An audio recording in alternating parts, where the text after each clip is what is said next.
నమస్తే. ఈరోజు మన స్టూడియోలో ప్రముఖ ఆధ్యాత్మికవేత్త ఆస్ట్రాలజర్ బ్రహ్మశ్రీ సుభాష్ శర్మ గారు మనతో ఉన్నారు. గురుగారితో మాట్లాడుతాం. నమస్కారం గురుగారు. శ్రీమాత్రే గురుగారు, నక్షత్రాల సిరీస్ మొదలు పెట్టాం. దానిలో భాగంగా ఈరోజు మనం విశాఖ నక్షత్రం గురించి మాట్లాడతాం. సో ఈ నక్షత్రం యొక్క సహజ సిద్ధ లక్షణాలు ఏ విధంగా ఉంటాయి, పుట్టిన దగ్గర నుంచి మరణించే వరకు ఈ నక్షత్రం వాళ్ళకి ఎలాంటి పరిస్థితులు ఎదురవుతాయి, ఓవరాల్గా ఎలాంటి జాగ్రత్తలు తీసుకోవాలి తప్పకుండా తెలియజేస్తారని ముందుగా ప్రేక్షకులందరికీ శ్రీమాత్రే నమః, శ్రీ గురుభ్యో నమః. నమో దేవ్యై మహాదేవ్యై శివాయై సతతం నమః. నమ ప్రకృత్యై భద్రాయై నిహతాం ప్రణతాస్మిత. విశాఖ నక్షత్రంలో పుట్టినటువంటి వారికి కోప స్వభావం ఎక్కువగా ఉంటుంది.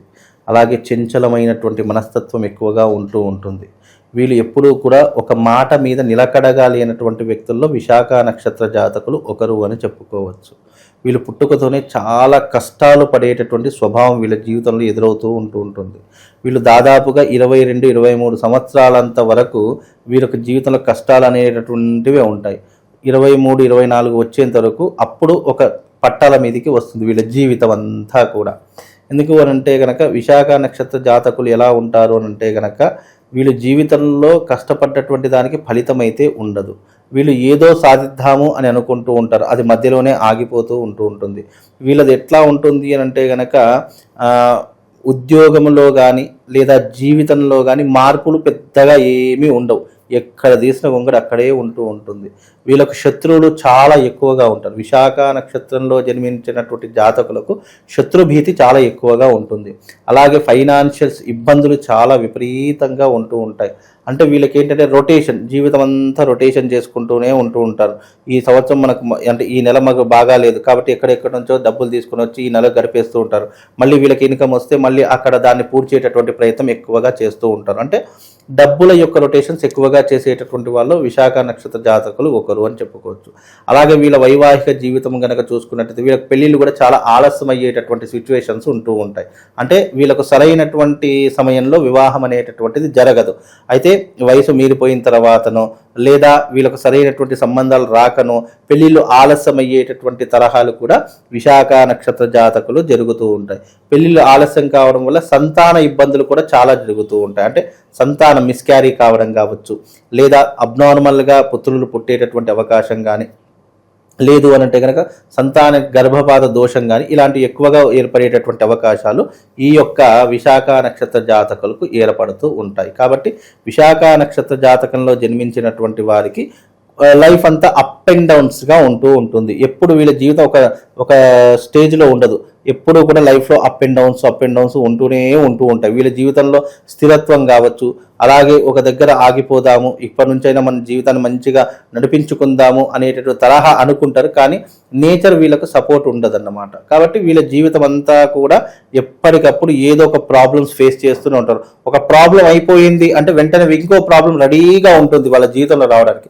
కాబట్టి అలాంటి తరహాలో ఉన్నటువంటి వారు ఈ యొక్క విశాఖ నక్షత్ర జాతకులు అని చెప్పుకోవచ్చండి. సో ఏం చేసినా ముందుకు వెళ్ళకపోవడం, పెద్దగా ఫలితం రాకపోవడం ప్రత్యేక కారణాలు ఏమైనా ఉంటాయి అంటే ఈ నక్షత్రానికి సంబంధించిన రహస్యాధిపతి కావచ్చు, అంటే ఎందుకని ఇంతవరకు నెగిటివ్ రిజల్ట్స్? ముఖ్యంగా విశాఖ నక్షత్రం అనేటటువంటి జాతకులు ఎలా ఉంటారు అని అంటే కనుక వీళ్ళకు పిల్లి స్వభావం వీళ్ళది.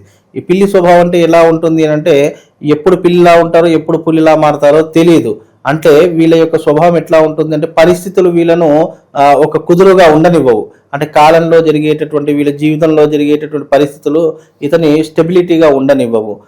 అలాగే ఇప్పుడు ఎగ్జాంపుల్గా ఎప్పుడు మంచిగా ఉంటారో ఎప్పుడు చెడ్డగా మారిపోతాడో వీళ్ళ జీవితంలో అంచనా వేయడం చాలా కష్టము. అలాంటి తరహాలో ఉన్నటువంటి వారు జీవితంలో ముందుకు వెళ్ళలేరు. ఒక స్టెబిలిటీ ఉండి ఒక మాట మీద నిలకడ ఉండి జీవితంలో మనం ఈ రకంగా వెళదామని ఒక గోల్ ఉంటే కనుక బాగుంటుంది. వీళ్ళకి ఏంటి అంటే స్ప్లిట్ పర్సనాలిటీ, అంటే ఎప్పుడు ఏ మాట మీద ఉంటారో ఎప్పుడు ఎలా మనస్తత్వం ఉంటారో ఎవరికీ తెలియదు. దానికి కారణం చేత వీళ్ళ లైఫ్ని వీళ్ళే స్పాయిల్ చేసుకుంటారు. వీళ్ళ లైఫ్ని ఎవరో పాడు చేయాల్సిన పని లేదు. వీళ్ళే తొందరపడి నిర్ణయాలు తీసుకోవడము, కోపానికి ఆవేశానికి వెళ్ళడము, ఎక్కడ నెమ్మదిగా మాట్లాడాలి ఎక్కడ హై పిచ్గా మాట్లాడాలి అనేటటువంటి స్వభావం లేకపోవడము. దీనికి కారణం చేత వీళ్ళకి ఏంటంటే శత్రుభీతి పెరగడము, వాళ్ళు 10 మందిలో పరువుని పోగొట్టుకోవడము, చిన్న చూపుగా చూడడము, అలాంటి వ్యక్తితో మనం సంబంధాలు పెట్టుకోవడం ఎందుకులే అని చెప్పి కొంతమంది విశాఖ నక్షత్రంలో పుట్టిన వారిని దూరంగా పెట్టడము, ఇలాంటి చాలా రకాలైనటువంటి అంశాలు వాళ్ళ జీవితంలో జరుగుతూ ఉంటుంటాయి. బికాజ్ ఏంటి అంటే వాళ్ళ జీవితంలో ఉండేటటువంటి ప్రాబ్లమ్స్. ఎందుకు ప్రాబ్లమ్స్ అని అంటే కనుక విశాఖ నక్షత్రంలో పుట్టినటువంటి వారికి లైఫ్ అంతా కూడా ప్రాబ్లమ్సే ఫేస్ చేస్తూ ఉంటారు. ఒక ప్రాబ్లం అయిపోయిందంటే వెంటనే వేరే ప్రాబ్లం ఇలా ఏదో ఒకటి వస్తూనే ఉంటుందండి. వివాహం విషయంలో ఈ నక్షత్రం వాళ్ళు ఎవరికి ఎక్కువ ప్రిఫరెన్స్ ఇవ్వాలి, ఏ నక్షత్రం వాళ్ళు అవాయిడ్ చేస్తే బాగుంటుంది అంటారు? విశాఖ నక్షత్రంలో జన్మించినటువంటి వారికి ఏమిటి అని అంటే కనుక వివాహం అనేటటువంటిది కాస్త ఆలస్యం జరిగేటటువంటి సూచనలే కనిపిస్తూ ఉంటాయి. అలాగే ఒకవేళ సమయానికైనా ఆ సమయానికి అయ్యేసరికి వాళ్ళ భార్యాభర్తల వైఫ్ అండ్ హస్బెండ్ రిలేషన్స్ పాడు కావడం కానీ, లేదా పురుషుడు కానీ స్త్రీ కానీ ఇతరుల వ్యక్తులతో సంబంధాలు పెట్టుకోవడం ద్వారా ఫ్యామిలీలో అలా ఇబ్బందులు రావడం కానీ ఇలాంటివి ఎక్కువగా జరిగేటటువంటి సిచ్యువేషన్స్ ఉంటుంటాయి. మోస్ట్ ఆఫ్ ది పీపుల్ ఎక్కువగా ఆ విశాఖ నక్షత్రం పుట్టే జాతకులకు వివాహం అయితే ఆలస్యం అయ్యేటటువంటి సూచనలే ఉన్నాయి. కాబట్టి వివాహం తొందరగా కావాలి అని అనుకుంటే గనక ఎవరైతే ఈ విశాఖ నక్షత్రంలో పుట్టినటువంటి జాతకులు ఎవరైతే ఉన్నారో వాళ్ళు తప్పకుండా తమ మెడలో ప్రవాళ గణపతిని ధరించుకోండి. ఎందుకంటే ప్రవాళ గణపతిని ధరించుకోవడం వల్ల వివాహం తొందరగా అయ్యేటటువంటి సూచనలు కనిపిస్తాయి. ప్రవాళ Ganapati financial issues and marital ఇష్యూస్ని దూరం చేస్తూ ఉంటాయి. కాబట్టి విశాఖ నక్షత్రంలో పుట్టినటువంటి వాళ్ళైతే ప్రవాళ గణపతిని ధరించుకొని దాని ద్వారా కొంతవరకు శుభం జరిగేటటువంటి సూచనలు కనిపిస్తున్నాయి. వీళ్ళు దాదాపుగా 35 సంవత్సరాలంత వరకు స్థిరపడేటటువంటి అవకాశం కనిపించదు. 35 సంవత్సరాలు దాటిన తర్వాతనే జీవితంలో స్థిరపడేటటువంటి అవకాశాలు ఉంటూ ఉంటాయి. వీళ్ళు జీవితంలో మార్చుకునేటటువంటి స్వభావాలు నిలకడగా ఉండడము, ఒక మాట మీద స్టాండ్ తీసుకోవడము, అలాగే ఒక పనిని పట్టుకున్నారు అంటే ఆ పని సాధించేంత వరకు ఇంకో పని పెట్టుకోకుండా ఉండడము, ఎవరితోనైనా సరే శాంతిగా మాట్లాడడం అంటే ప్రశాంతంగా మాట్లాడము, ఓపికగా మాట్లాడడం. వీళ్ళ జీవితంలో ఓపిక ఎంతగా మెరుగుపరుచుకుంటే జీవితంలో అంత సక్సెస్ అవుతూ ఉంటారు. తొందరపడి నిర్ణయాలు తీసుకోవడం లేదా తొందరపడి అనవసరంగా వేరే ఇతర సమస్యల్లో ఇరుక్కోవడము అంటే తొందర అనేటటువంటిది మీ జీవితంలో ముందుగా మార్చుకుంటే వీళ్ళ జీవితం చాలా అద్భుతంగా ఉంటూ ఉంటుంది. అలాగే రాబోయేటటువంటి రోజుల్లో కూడా వీళ్ళ యొక్క భవిష్యత్తు చాలా అద్భుతంగా ఉంటుంది అని చెప్పుకోవచ్చు. సో విదేశాలకు వెళ్ళాలి, అక్కడే స్థిరపడాలి అన్న ఆలోచన ఎంతవరకు కరెక్ట్ అంటారు ఈ నక్షత్రం వాళ్ళు ప్రత్యేకంగా? ముఖ్యంగా విశాఖ నక్షత్రంలో జన్మించినటువంటి వారికి విదేశీ ప్రయాణం అనేటటువంటిది తప్పకుండా కలిసి వస్తుంది. కాకపోతే వాళ్ళు తీసుకునేటటువంటి డిసిషన్ అనేటటువంటిది స్టాండ్గా ఉండాలి. నేను అప్పుడే వెళతాను, అప్పుడే వెళ్ళను, లేదా అప్పుడే ఈ పని చేస్తాను, అప్పుడే ఈ పని చేస్తాను, అప్పుడే ఈ వృత్తి చేస్తాను, అప్పుడే ఈ బిజినెస్ చేస్తాను అంటే వీళ్ళకే కన్ఫ్యూజన్స్ ఎక్కువగా అయిపోతూ ఉంటాయి. ఏం చెయ్యాలో అర్థం కాదు.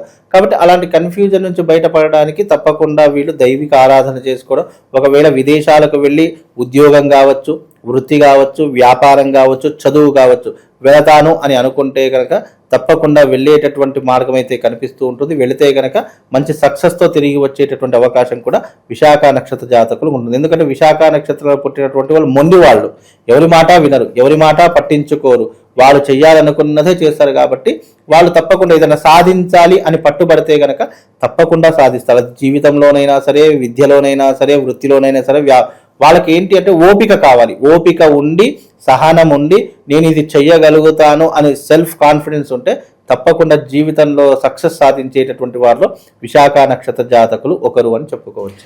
సో శత్రుభయం ఎక్కువగా కనిపిస్తుంది, అలాగే కష్టానికి తగిన ఫలితం కూడా కాస్త లేటుగా వస్తుంది. మరి వీళ్ళ లైఫ్ లాంగ్ కూడా ఎటువంటి దైవారాధన, ఏదైనా శక్తివంతమైన ఆలయాలు ఉంటే కూడా వీళ్ళకి ఏదైనా సజెస్ట్ చేయండి. వీళ్ళు విశాఖ నక్షత్రంలో జన్మించినటువంటి వారు వైశ్రవణ తంత్ర కుబేర యాగము అని వీళ్ళ నక్షత్రానికి సంబంధించినటువంటి ఒక పరిహారం ఉంటుంది. విశాఖ నక్షత్రంలో జన్మించిన జాతకులు వైశ్రవణ తంత్ర కుబేర యాగం చేయించుకోండి.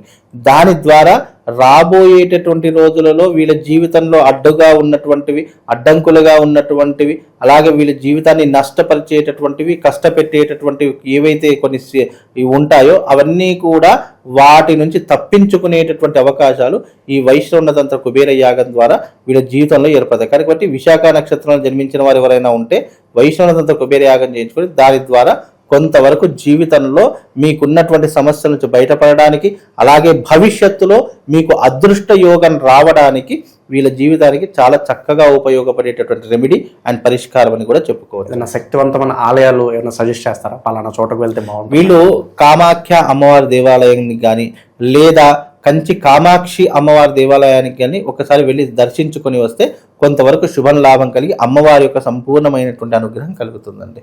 ఓవరాల్గా విశాఖ నక్షత్రం గురించి వీళ్ళ జీవితం ఎలా ఉంటుంది, ఎలాంటి రెమెడీస్ చేసుకోవాలి అద్భుతంగా వివరించారు. ధన్యవాదాలు. శ్రీమాత్రే.